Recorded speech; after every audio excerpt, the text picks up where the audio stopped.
Hi. അപ്പോൾ ദാ ഇന്നത്തെ ദിവസം ഒരു ഷെഫ് നമ്മുടെ കിച്ചണിൽ കയറിയിട്ടുള്ള പരിപാടിയായിരുന്നു കേട്ടോ. അപ്പോൾ പിന്നെ അന്നത്തെ ദിവസം പെണ്ണുങ്ങൾക്ക് എല്ലാവർക്കും റെസ്റ്റ് ആയിരുന്നു. അപ്പോൾ പിന്നെ നല്ല സുഖമല്ലേ, ഇപ്പോൾ എല്ലാവർക്കും നല്ല റെസ്റ്റ് ആയതുകൊണ്ട് നമ്മളിരുന്നിട്ട് കത്തി അടിച്ചു കേട്ടോ. അപ്പോൾ എല്ലാവരും നമ്മുടെ ഫാമിലി എല്ലാവരും ഒത്തുകൂടുമ്പം ഭയങ്കര രസമല്ലേ. അപ്പോൾ നമ്മൾ ബിരിയാണി ഉണ്ടാക്കാമെന്ന് വിചാരിച്ചപ്പോൾ ബിരിയാണി നമ്മുടെ ഷെഫ് തന്നെ ഉണ്ടാക്കി കേട്ടോ. അവൻ പറഞ്ഞു ഞാനാക്കിക്കോളാം ഷെഫ് ബിരിയാണി, ഒരു കുഴപ്പമില്ല. അതുകൊണ്ട് അങ്ങനെ അവൻ സംഭവമാക്കി ബിരിയാണി നല്ല അടിപൊളി ടേസ്റ്റുള്ളൊരു ബിരിയാണി ആയിരുന്നു കേട്ടോ. നമ്മളെ കോഴിക്കോടൻ ബിരിയാണി ആയിരുന്നേ.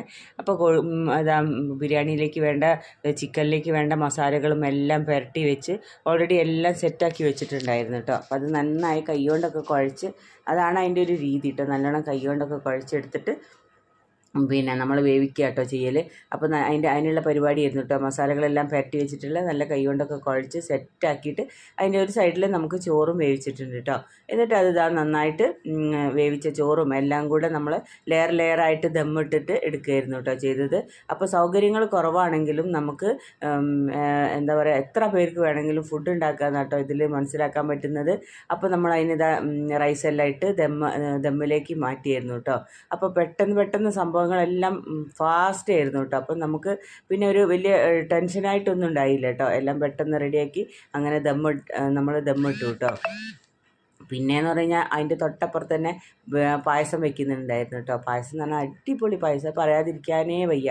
ബിരിയാണി ടേസ്റ്റാണ്, പക്ഷേ അതിലുപരി പായസം മിൽക്ക് മെയ്ഡ് പോലും ചേർക്കാത്തൊരു പായസമായിരുന്നു കേട്ടോ. അടിപൊളി പായസമായിരുന്നേ. അപ്പോൾ പിന്നെ ബിരിയാണീൻ്റെ കൂടെ ഒരു പപ്പടം കൂടെ വേണമല്ലോ. അപ്പോൾ ഒരു സൈഡിൽ പപ്പടമാക്കി പപ്പടം കാച്ചുന്നുണ്ട്.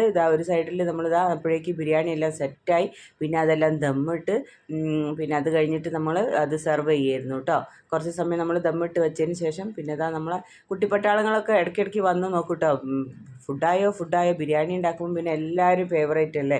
അപ്പോൾ അതിൻ്റെ മണം അടിക്കുമ്പോൾ എല്ലാവരും ചോദിക്കും ഫുഡായോ എന്ന്. അപ്പോൾ അതിനിടയ്ക്ക് ഫുഡൊക്കെ ആക്കി എല്ലാവരും കൂടി കഴിച്ചു കേട്ടോ.